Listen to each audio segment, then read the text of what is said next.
if you know me, I'm a list person, so I one day showed Patrick, I had my list of funeral songs, which probably sounds very odd, but I have a list of funeral songs. And not to be outdone, Patrick pulled out this 1980s iPod with 285 songs on this old-fashioned speaker thing that would only play on because it was a 1980s iPod. And he said, that's what you're playing at my funeral. So that's what was playing, and it was just like, we're so thank you for being here to celebrate Patrick. He and I had so many magical moments, often in just like ordinary days. And we just had such, we only had knew each other for 7 years, married for 4, but we just had so many special moments during that time. And my hope is that today can be celebrating all like the magical moments and special times he had with all of you. I want to thank my amazing kids, my family, my friends for putting this all-inclusive security blanket around me for the past month, and they've really carried me through this last month, and I could not have made it. I just don't know how I could have made it. So Patrick would be really proud and thankful that you guys are taking such great care of me. When I was a little girl, my dad and I used to do these father-daughter dances through our elementary school. And we did like 50s night where I had a poodle skirt and he had his hair slicked back. We had Hawaiian night, it was great. And for those of you that know my dad, he loved to dance. He taught ballroom dancing through high school. He was always trying to get out and do line dancing or anything where he could get on the dance floor and bust out those old disco moves. So it was a really fun time for me to go and be able to do those dances with him. And he would always twirl me around, and all of my other friends would be so jealous because my dad had all the moves. And then he would swap me out and start dancing with somebody else. I'd be like, it's my dad, what are you doing? But we had a lot of really great times dancing together. And recently, we had been talking about our father-daughter dance at my wedding, because I was talking to him about how I was going to be getting engaged soon, and we were talking about what song we were going to dance to, Butterfly Kisses by Bob Carlyle. So he was really excited. He said, you're going to have to stand on the tops of my feet, and I'm going to have to twirl you around like I did in those father-daughter dances. So we were both really looking forward to it. And he always wanted me to be a leader, except when he was leading on the dance floor. My dad was just a really special person, and he touched so many people in a lot of really special ways. I can see it in everybody out here sitting. He was just one of a kind, and it's really hard to put that into words, but I know that he is proud of me, and he's proud of my brothers, and he's proud of us for pushing on and honoring him and remembering him. And so I just have to remember that and remember that I'm surrounded by a lot of love. So thank you all for coming today. Love you guys. Mine's a little more short and sweet, but it's hard to follow that. So anyways, yeah, this is a little crazy for me, I'm just going to read straight off the phone so I don't mess it up. But I definitely like to thank everyone for coming out, showing their support. We're all here today to celebrate the positive influence that my dad, Pat Lipe, had on all of our lives. And full disclosure, it's hard for me to really encapsulate everything that he was to me and translate it into words. So it's not much I can really say, more of what I feel. So my dad, if you know any of his history, he grew up in the foster system, always a fighter, scrappy dude, always worked hard for everything. He would always create his own opportunity, basically. That's something I always admired from him.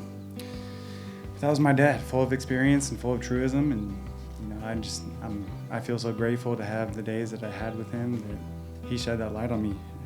It's not going to be the same without him, of course. And that's how I remember him, just a guy that didn't matter what needed to be done, it got done. And the ethic that he passed on to his kids and everything he taught us, unfortunately it was cut short. There's so much more I wish I could learn. But I'm super grateful for all the time I have with him, 27 years. To me it seems like a glimpse, but in reality, if I really think back, it's more than I could ever ask for. Every time I sat down to write what to say here today, countless strong characteristics of my dad would come up, and the pages are easily filled with example after example, and I could talk forever about his amazing legacy and what kind of leader he was every single day. But even then, our language limits us the ability to express who he truly was. And he was everything and more. All right. I feel honored to be a son, and I can only strive to be half the man that he is. And that's all I have. Thank you. Hi everybody, I'm Bill, I'm Pat's brother. It's a sad time right now, and I feel incredibly sad on this, but I want people to know that my brother, my friend, my earliest recollection anyway, was that he always knew how to get things. We were at the beach. I was 5 and I think he was 3 years old. And we were ready to leave on a Sunday and everybody packed up, no Pat. So we all went out and we started looking for him. There he is, standing at a kiosk, shouting to everybody, "My name is Pat Lipe and I want a hamburger." Well, that is something that carried through his whole life. When Pat wanted something, he went out and he got it. I know this, that I'll miss my friend, my brother, and you can't replace that, but I know that he's already going to work up in heaven, and if he does that, opening up rap shacks up there, I hope he doesn't make me work for him someday. I met Pat when we were 20 at San Diego State. We lived in an apartment building. We were right next to each other. And even then, Pat was cooking. He had a little hibachi like this that he parked by the front door. He'd be out there cooking a burger or chicken, something. But we met, we stayed good friends for a long time. He had a great work ethic. His whole life he worked hard. Very much a family man, loved his kids, and very important to him is his brother and family. We had a lot of fun in college together. I'm not going into that here. But Pat, I remember Pat did like to dance. He taught at Fred Astaire one year when we were in college and started doing dance contests and things with another friend of ours. And so he always did have the moves. We started playing tennis together. Neither one of us knew how to play tennis. And San Diego State had a lot of tennis courts, so we got some rackets and tennis balls, and we'd go out there and just hit it. We learned how to play that way. We played a lot of tennis together over the decades and had a lot of fun with that. Pat loves sports, everybody knows that. Of course, San Diego State, we had a lot of fun going to the games and rooting for the Aztecs. He shot pool. We did a lot of pool and bar stuff. Trevin, Tristan, and Tanner, Rich Williams here. I just want to say a few words about your dad. There is not a single moment I have of your father that does not have him smiling and him making me smile. He made everybody around him a better person. He was kind, he was charitable, he was compassionate. And boy, did he love talking about you three kids. He loved bragging on you. The little things, the big things, he just loved talking about you. Your father touched so many lives in such a positive way. He was loved by so many, and I will miss him dearly. I had a chance to be with him the day before he passed, and Craig, and that was a gift. I bump into him a year not seeing him. I'd bump into him. He says, "Come on, I'm over here. Do this with me. Come have lunch." And we would do it. And it's an amazing trip to see where this is now, to have gotten here. How many times did we play? How many times did we drink a cold one? How many times did we talk about the kids, the life we live? I love that. And I'd always play catch up with them. That was the best. Well, what's going on? You sit back, and there were times actually I kept my mouth shut and let him go. It was great. The thing that stands out the most is the love he had for what he did. When he committed to cooking, to teaching, to delegating, to actually having hands-on, he never sat back and let everybody do it for him. He never told you how to do it, and he left you alone. He was right beside you the whole time, and he gave you that confidence. It was not somebody who peered and made sure his business was making money. He cared about you as an employee, and that was, to me, that was an amazing trip. Trista, Trevin, and Tanner, on behalf of Kevin, myself, Tiffany, and Trent, we are so sorry for the loss of your dad. And we really have so many great memories of our playgroup days. I remember one Halloween party that your parents hosted for our whole playgroup, where your dad was kneeling and he was dressed like one of the 7 dwarfs. And I believe you were Snow White, Trista. Jen, he talked about you all the time. Not just a couple of mentions, not this, not that. You, the rock. Every single time I sat down with him, and that was a lot for the last year and a half. And he said to me, "I got this woman who's my rock." That is huge. You kept him going. The drive. Yeah, I could look at all this all day long. But it was, he always was up for having fun and always there to help us when we had a party. He did such a beautiful job of cooking. And I know the thing I admire most about him is what a wonderful dad he was to each of you, and that he was such an overcomer.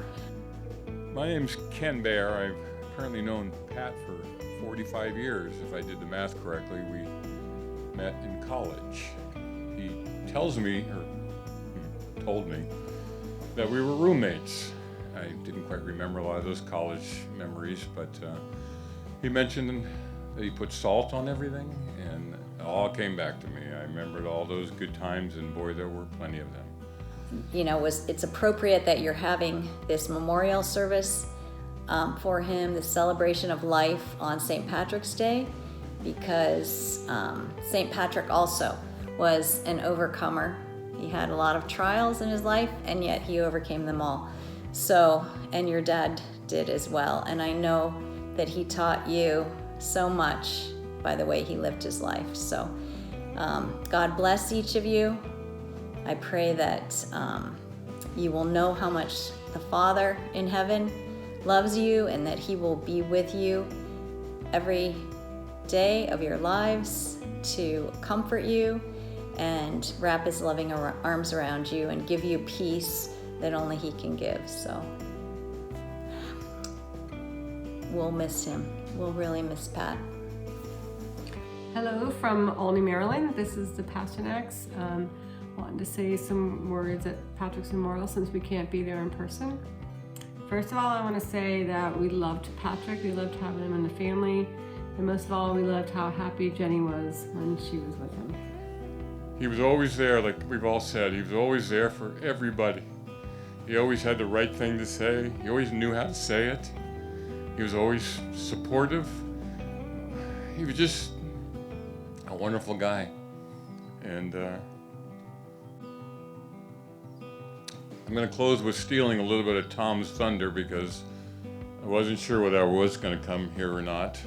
And since I'm here, I do want to mention there was a rumor that Pat had danced with 3 women simultaneously at Carver's.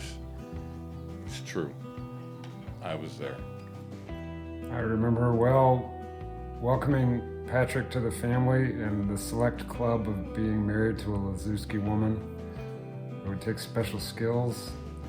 1, you have to like to dance. Check. 2, a good sense of humor. Check. 3, you got to be able to do what you're told. So 2 out of 3 isn't bad.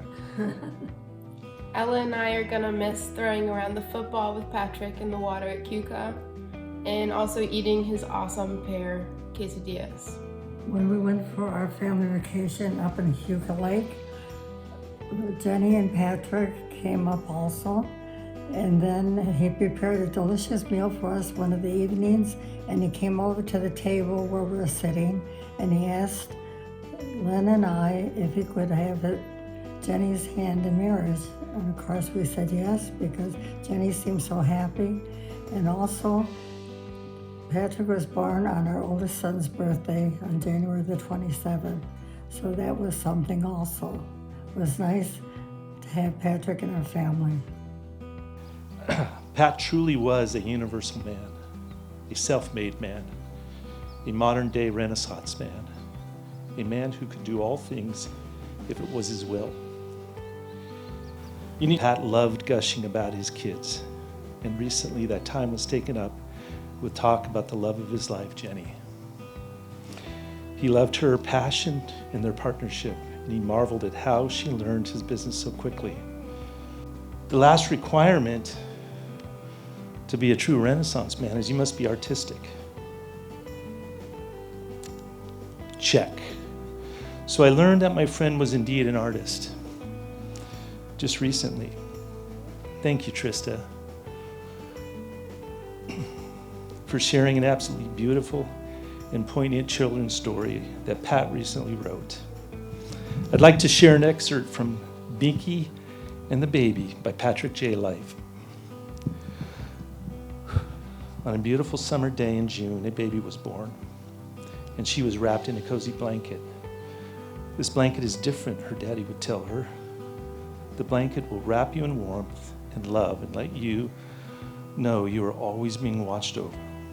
She just gurgled with joy and stared into her daddy's eyes. Whenever she was having a difficult time, her parents would wrap her in her blanket and she felt the warmth and love of her Binky. Pat's story goes on to say how the baby loved Binky and how she took him everywhere, but the blanket eventually wore out and became more and more frayed, but the little girl never noticed. This final section is my favorite. Pat writes, "One day the little girl waited by the dryer for Binky, and the dryer ended its cycle. But Binky was nowhere to be found. Its thread had all unwound and it went to dryer heaven. The little girl cried and cried until her daddy picked her up and explained that Binky wasn't gone, it was just invisible now, and Binky could still wrap its love and warmth around her whenever she called to him. She wasn't too sure about this, but over time she remembered all the good times they had had together, and it warmed her heart until she felt so good. She said, 'Yes, Daddy, I can feel Binky's love, and I always will.' And so Binky lived forever in the little girl's heart, as Pat will in ours." I love you, brother. Take care. I love you, Pat. Pat, rest in peace. Anyway, he was a good friend, and I loved him dearly. I mean, I'm going to miss him like you all will. God bless you. God bless America. And God bless my buddy, Pat. Thank you.